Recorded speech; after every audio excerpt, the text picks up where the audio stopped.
Good afternoon and welcome to Music Biz Buzz, your source for all things music business only here on 88.7 FM Radio Hofstra University.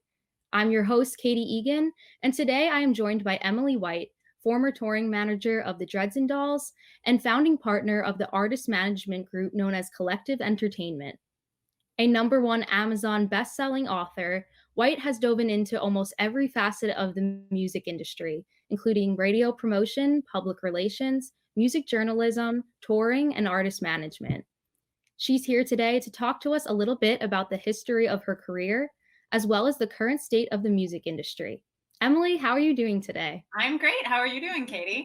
I'm good. Thanks for coming on to the show. My pleasure.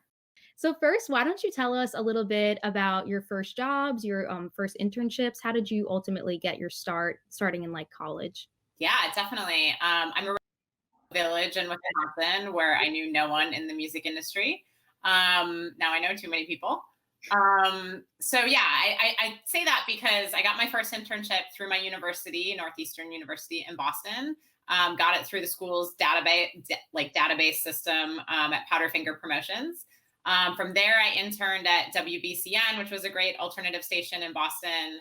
I interned at basically what's Live Nation New England after that. I interned at VH1 Classic in New York the summer after that.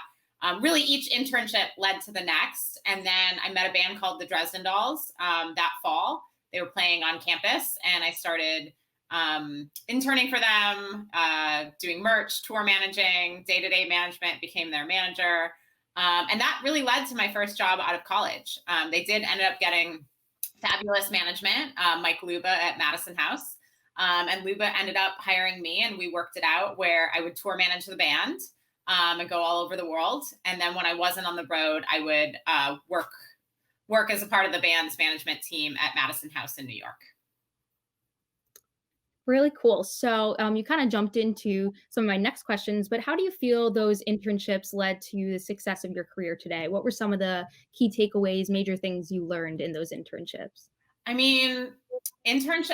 I'm biased, or maybe I'm not because I didn't like plan on writing this book or whatever. But I have a book out called Interning 101, and I do think that internships are really crucial because while you're in school, that's when you can go out into the field, figure things out, figure out what works, what doesn't work, bring it back into the classroom, discuss those things, with your friends and classmates who are your network. You're building your network from day one. So it's way better to figure out, mistakes and what to do, as well as what you don't want to do as a career while you're in school, than when you're applying for entry level jobs and then you get a job and 6 months in, you're like, oh my gosh, this is not what I thought it would be at all. So it's a great way to go try on clothes for a career or something. Try it before you buy it. For sure. I think it could have been from you, or one of the major things I learned was one of the best parts of interning is that you'll learn what you don't want to do. And that's really, really helpful for, like you said, when you were kind of choosing what you really want to do in your career and going into that pathway. So you talked about it a bit before. You met the Dresden Dolls on campus at Northeastern. And I know it's a cool story. So could you just kind of explain that story, how you actually got into really touring managing the band? Yeah, definitely. How I met the band or how I became their tour manager? Why don't you say both? Okay, cool. Yeah, so they played at Northeastern. Northeastern in non-pandemic times has a little non-alcoholic nightclub called After Hours, which I think pays artists pretty well. So the Dresden Dolls were a local band, but definitely on the rise. So I'd seen them play at the Boston Music Awards before. I thought they were amazing. And I introduced myself to the singer Amanda Palmer at the merch table. I was really nervous. But I said, I'm studying music business here at the university. I, intern at X, Y, and Z, all those places you just said. Let me know if you ever need help with anything. And Amanda was like, can you come over tomorrow? So again, that's an internship that wasn't posted. I didn't apply for. I didn't use my resume. Amanda did say to me at some point later that she had gotten offers from fans to help, and I am a fan, but it was clear I was on a professional track. So definitely keep that in mind. I mean, don't stress if you're not a music business major or something, but just I guess I presented myself in a professional way, even though I'm also passionate about the band. So I went over to Amanda's house, did every task that was asked of me, did it well, did it with joy. The first one was taking dictation, which might sound boring, but it's a great way to get inside your boss's head, a band's head, a business's head. So I was doing that for a few months, doing merch at shows, mail order packages, things like that.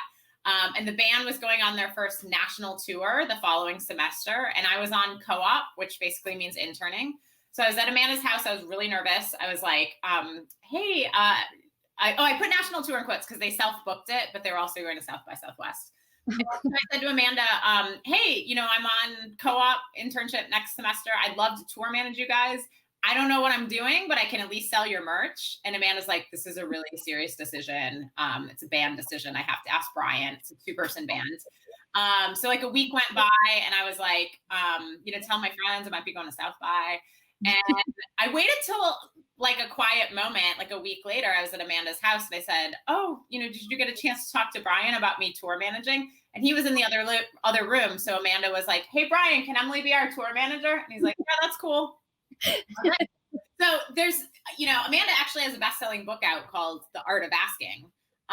So don't be afraid to ask, but I do think it's, not that I was like particularly like proactively wise about this, but be mindful about when you ask and how you ask. If you're asking, in non-pandemic times, your boss for like guest lists to a show or something, like don't ask at noon on a Monday, like wait till late in the afternoon, later in the week, maybe when things are a little bit more slow, when things are slower. Mm-hmm. I think that just goes to show how much of this industry is networking. It's not just like putting in your resume and making sure your LinkedIn's all up to date. It was really just you going up there and asking the question. So on the topic of tour management, what are some of the basic roles and responsibilities of a tour manager? Yeah, definitely. So the tour manager books all the travel. We advance all the shows. So we reach out to the venues a few weeks before saying, what time is load in, what time is sound check, what time is the door time, is there a curfew? I used to ask like a million advanced questions, like what's the Wi-Fi password? Like it's nice to have that in the tour book instead of getting into a new venue every day and like looking for where that is taped on the wall or whatever. Like all the food stuff, the gear stuff, the production stuff. But ultimately you're the liaison between the artists and everyone else, even their manager sometimes. If the manager's like, hey, we have to schedule this thing, or the label says that, or we're doing a radio interview at 7 a.m. or whatever's happening, you're essentially the point person to make it all happen. Mm-hmm. I read in your bio that through your work in touring, you were able to be part of top name festivals such as Glastonbury and Fuji Rock. How does working on these one-off festivals kind of differ from regularly toured shows when you're working like day by day with a certain band? How is this a little bit of a different process? Well, as a fan, it was a dream come true because I was at the greatest festivals in history. But production-wise, I was not our sound person. We always had a sound person, but I obviously was dealing with tons of production. Production-wise, it can be a little more stressful because unless you're headlining, you're probably not going to get a sound check. It's going to be a line check only situation. It can kind of be madness, but you just have to roll with it, right? So, the Dresden Dolls got big enough. We did have like a monitor tech who would act as a stage tech, but like if a string breaks, or like you just have to figure it out, or that, Amanda can't hear herself, because there was no sound check. Like it's actually kind of chaos, but you have to make it work.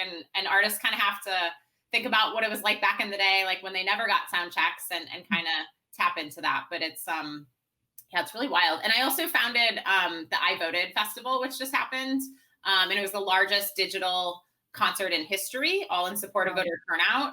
I never in a million years thought that tour managing at all those festivals would I don't know, like it was great to have a lot of that knowledge with the work that we did this year.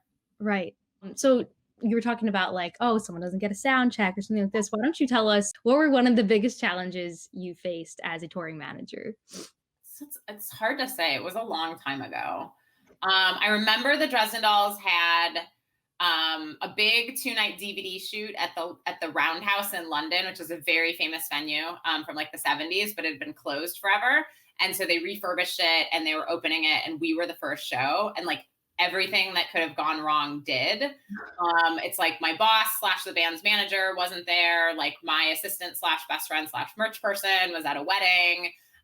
Small stuff like, well, big stuff like, you know, the Dresendals had like acrobats and like a million things going on in between musicians and stuff. And I wrote like an airtight production schedule. I'm like, okay, like the show starts at 8, we have to be done at midnight. And literally a few hours before the show, the promoter's like, oh, actually the curfew's 11. And somehow we figured it out. Somehow we reworked the production schedule. And I don't know why we just said no, but it might have been a fire code thing or something. And then there was like small stuff that was also big stuff. Like I interned in London, and so I had friends there, and this was in the earlier days of mobile phones. And my friend Elif texted me saying, hey, I'm not on the guest list. Like I wrote that guest list. I know her name was on it. And it was like, now you would put your mobile phone number on the guest list, but I don't even know if the box office like had a phone to call me or something. I don't know. But I went out there, and thank God Ellis told me that. I just saw our like 50-person London guest list like on the floor, you know? So again, it's just like I had no boss there to help. I had no assistant there to help. It was like basic stuff like that was not happening. But, you know, the woman I started my first company with, who was managing WRHU at the time, Margaret was emceeing the event. And I was like, great, like a real celebrity with like a manager from like a fancy management company. And fast forward like a couple years later, when Carrie and I became business partners, I said to her, I'm like, you know, we don't know each other that well. We're eloping. And she was like, I've always really respected you. And I'm like, what? Because I was holding a clipboard at that London show, you know? Wow, yeah. How just like, you know, I think in tour management, there, believe it or not, there isn't always a right or wrong decision. You just have to make a decision, right? And my tour managing motto used to be, it always works out. And that show did always work out, or that show did work out. And it is a beautiful DVD in the end. Nice. So now speaking of touring, and we talked about like some pre-pandemic times, obviously it is pandemic times now. So I'm curious on your insights in the field, given the current state of the music industry, where touring served as the main source of revenue for so many artists and bands. That revenue stream has really been stripped away from so many young and eager musicians. So based on your expertise in touring, how do you see this impacting the music industry as a whole? Yeah, so I was speaking in a professor's class really early in the pandemic, in like April, at Minnesota State Mankato, in Professor Scott Laguerre's class. And he heartbreakingly but brilliantly said, COVID is Napster for the live industry. That's a very good way of putting it. Wow. Brilliant. Yeah, I say it all the time, and give him all the credit he deserves. Yeah. And we still have a recorded music industry post Napster, right? So look, don't get me wrong, everyone was obviously shocked by the pandemic. My heart is broken for venues, for promoters, for artists, for everything that's happening in the live sector. But all we can count on in life is change, right? So now is the time to adapt, pivot, evolve, iterate, not just like, okay, let's list off some buzzwords, let's actually do them. That's what we did at I Voted and turning it into I Voted Festival. We were contacting venues as early as fall 2019, really ramped up our Q1 schedule to activate those venues for voter turnout. And then the pandemic hit. So we pivoted, and we ended up building the largest digital concert in history. And that never would have happened without the pandemic. And it not only does it, allow for us to do a hybrid model in 2022. I mean, I don't know what the future will look like, but I have a feeling that, obviously there's a ton of investment going into webcasting. We at I Voted worked with Mandolin. We're obsessed with them. They're amazing for webcasting. They are the in-house webcasting for the Ryman Auditorium in Nashville, for all the city winery venues. So I have a feeling, and this is what we're going to do at I Voted, if nothing changes or whatever. But I think the concert industry will do this too. It's like you can have a sold out venue and then webcast it to that many more people and have people buy digital tickets. And in I Voted world, that means we can activate that many more fans digitally. And also for I Voted 2018, we had a few superstar artists who were touring Europe and really wanted to participate, and now they can via webcast. So obviously there's been too many tragic and heartbreaking moments this year to count.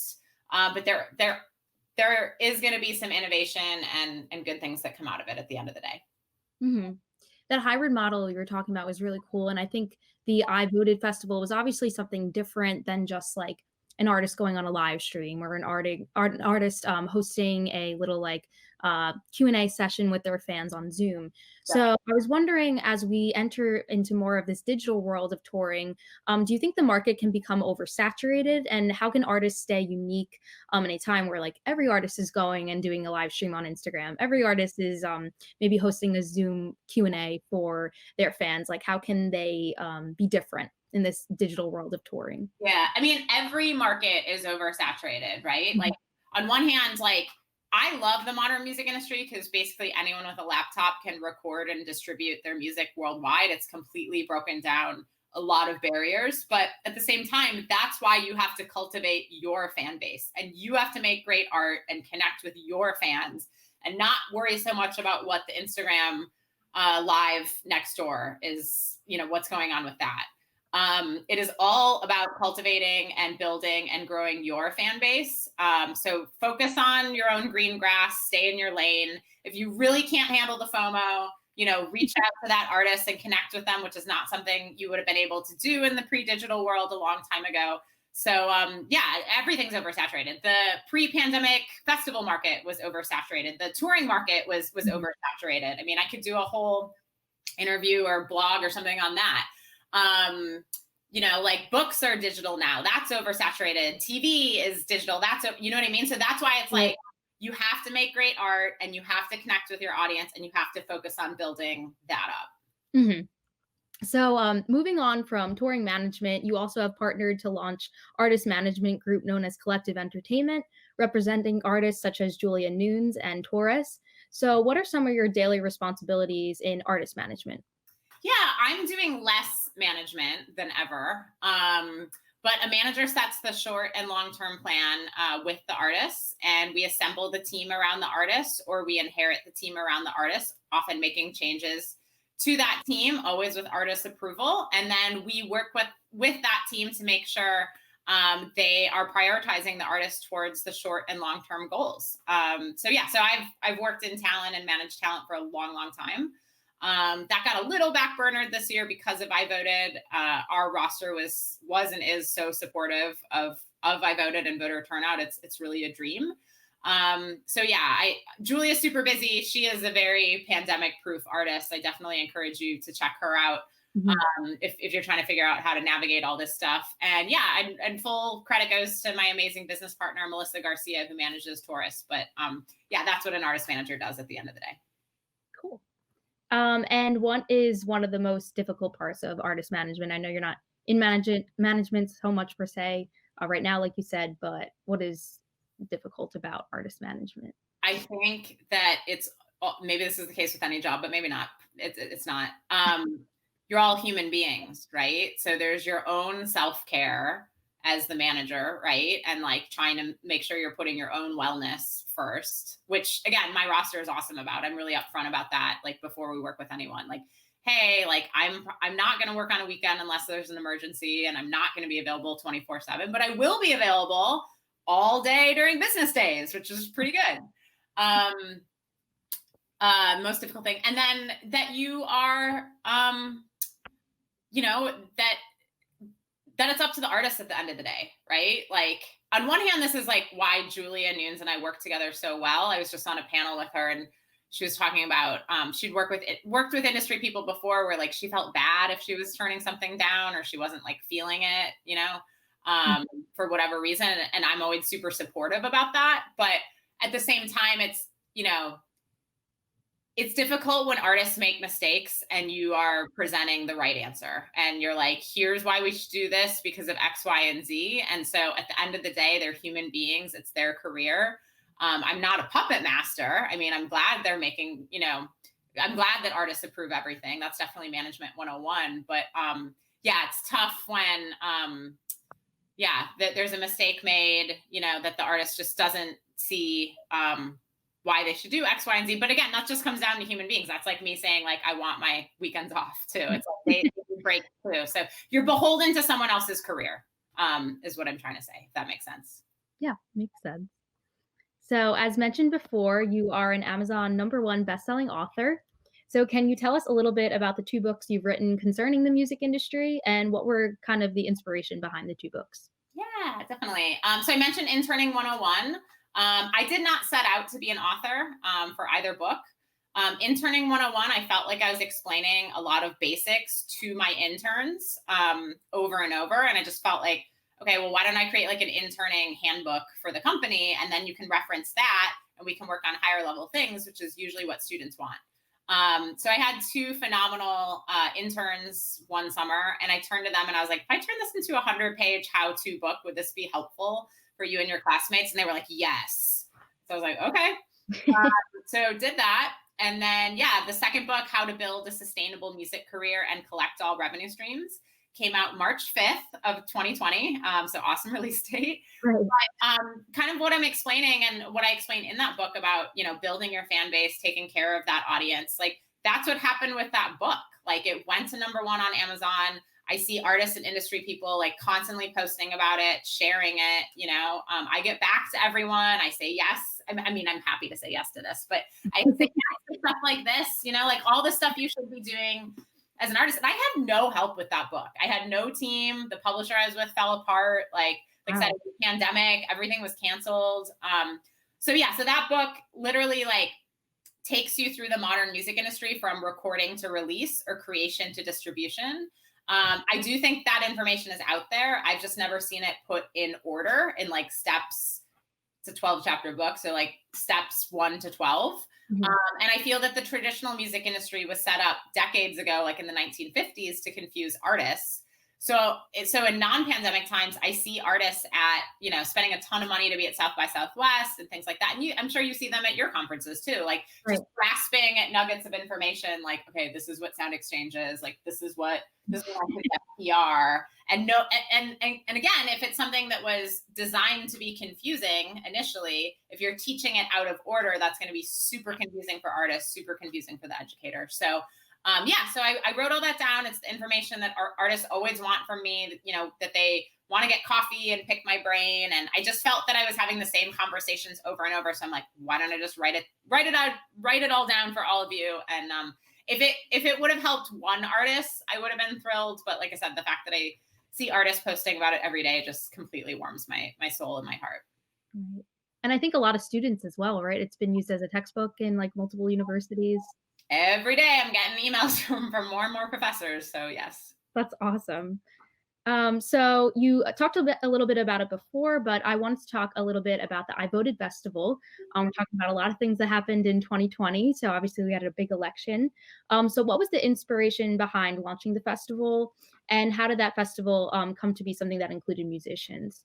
Yeah, so we founded I Voted for the 2018 midterm elections. I'm originally from Wisconsin, like I mentioned, where the 2016 presidential election was decided by 22,000 votes and change. It was decided next door in Michigan by 10,000 votes and change. And I was like, 22,000, that's our basketball arena. I'd also read that voter turnout was down in Milwaukee, where I'm from. So I was like, why don't we put together some sort of sick concert and tie in voting? And I realized if we took the concept national, we could have that much more impact. So for the 2018 midterm elections, we activated over 150 venues in 37 states to let fans in on election night who show a selfie from outside their polling place. All these amazing artists performed. We got all this great press. And it was really just myself and no joke, a Hofstra intern making this all happen. So we were, like I said, we were gearing up for 2020. And we pivoted very quickly under the pandemic. I knew we could organize a bunch of webcasts, and we were really data driven in how we did it. We invited artists who were the top streaming acts in and or from each state. So that was really fun to work on as well. But it was really like our marketing team and our CMO and our team just like came to me one day digitally. They didn't even ask approval, and I didn't even care. They're like, this is a festival. We're rebranding all the socials. This is I Voted Festival. This is what we're doing. I was like, oh yeah, you're right. We have built a festival here. So I'm so proud of it. We had thousands and thousands of fans, like all check out, this huge concert in support of voter turnout. But now that I know it is a festival, I feel like we can do even better because of that background I have at all these famous festivals, and then applying a lot of that knowledge to we did a great job. I'm really, really proud, but I'm excited to know that it's a festival from day one and not like since July, if that makes Yeah. sense. Yeah. So and it got like a lot of press as well, right? I was like it's like in every single publication. So what do you think the impact of all those musicians being involved overall for the 2020 election was? We'll find out. I mean, we definitely had way more users than the threshold that decided quite a few states. I'm not saying all those fans were from Wisconsin Mhm. or Pennsylvania or whatever, but that, that was definitely the goal, was really to drive turnout. What was the other part of your question? I just said like, what do you think the impact of the festival had on like election results or Yeah, we'll find out. We are running an academic study on our work, but then there's also the like tertiary effects of like, all those artists pushing voting on social media, or like even like, people wearing our I voted merch and stuff like that. So yeah, I mean, turnout was through the roof this year. It wasn't just us, that's for sure. But I'm excited to keep motivating people to vote actually in January 5th if you're in Georgia, and then in 2022 and beyond nationally. nice. And where can people keep up with the festival on social media? Yeah, definitely. We rebranded. We're I Voted Festival on Twitter, Facebook, Instagram. Awesome. And where can people connect with you on social media? I'm at EM at M Wizzle on those platforms. Awesome. Well, we're just about finished up today, so I just want to thank you so much, Emily, for coming on to the show. Make sure to keep up with Emily and the I Voted Festival on social media properties, as well as Music Biz Buzz and WRHU Music on Instagram and Twitter at WRHU Music. For Music Biz Buzz on 88.7 FM Radio Hofstra University, I'm Catie Egan.